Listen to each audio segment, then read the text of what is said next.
Selon la Convention maritime internationale, les réfugiés secourus en mer doivent au plus tôt être débarqués dans le port le plus proche. Mais voilà que le gouvernement refuse l'accès au port. Il ne veut pas accueillir ces immigrés.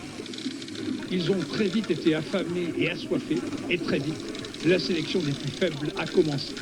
26 victimes donc, qui viennent s'ajouter à un bilan provisoire qui reste totalement mystérieux, car ce que l'on découvre n'est vraisemblablement que la face émergée d'un gigantesque iceberg. Théodore Géricault, Le radeau de la Méduse, 1819. Sujet provocateur, il était considéré comme réaliste, voire quasiment journalistique. Mais en fait, il s'agit d'une œuvre romantique. Ce tableau montre en effet la vie, la mort, l'espoir et le désespoir.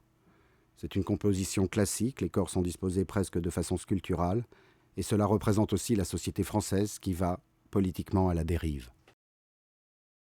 L'œuvre est en fait au cœur de tensions sociales, politiques et artistiques, auxquelles Géricault participe, mais qu'il subit aussi. Ce tableau est une prise de position contre l'État monarchiste qui a voulu étouffer l'affaire. La toile présente un moment assez agité, inspiré d'un fait divers de l'époque. Elle se déroule en mer, le radeau étant ballotté par les flots violents, les naufragés criant à l'aide afin qu'un navire vienne les secourir.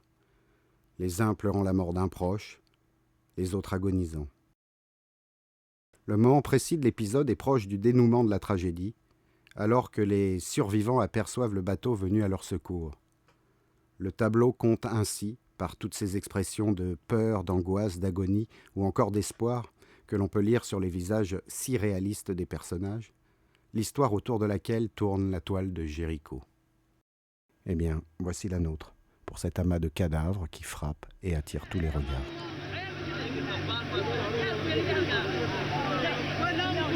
La voilà donc, cette vision incroyable que le monde se refuse à connaître.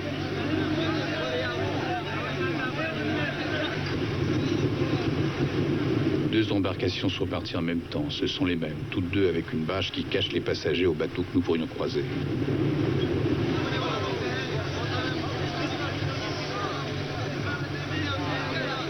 Nous sommes 128 à bord d'un bateau d'un peu moins de 10 mètres.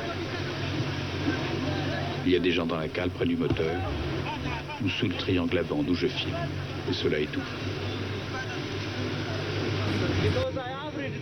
Si je parle maintenant, ils vont me tuer. Ok.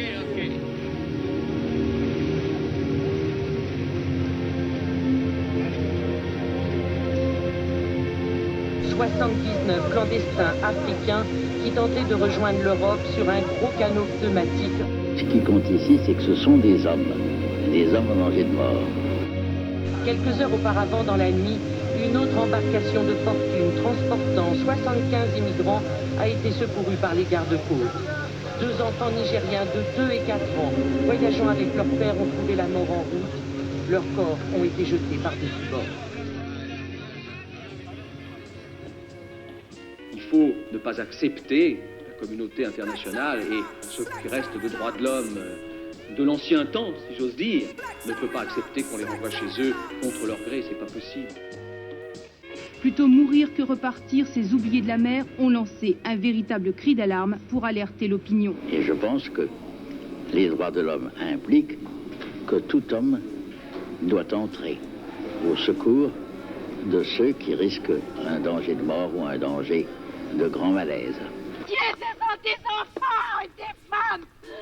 Pitié! La colère du comité de soutien aux Boat People. J'espère que jusqu'au dernier moment, ils partiront pas. Voilà, c'est tout. Et ça fait 4 mois qu'on se bat, nous, tout seuls. Telle est la raison pour laquelle je suis ici, c'est-à-dire abandonnant complètement mes opinions politiques et me mettant dans cette affaire du point de vue humain, c'est-à-dire du point de vue moral.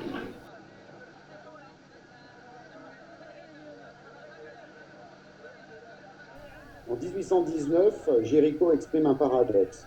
Comment faire un tableau fort d'un motif hideux? Pour moi, aujourd'hui, ces images expriment un autre paradoxe, celui de notre époque, ou comment notre société dénonce, en même temps que notre économie se nourrit de ce genre de circonstances hideuses. Mais alors, comment concilier l'art et la réalité?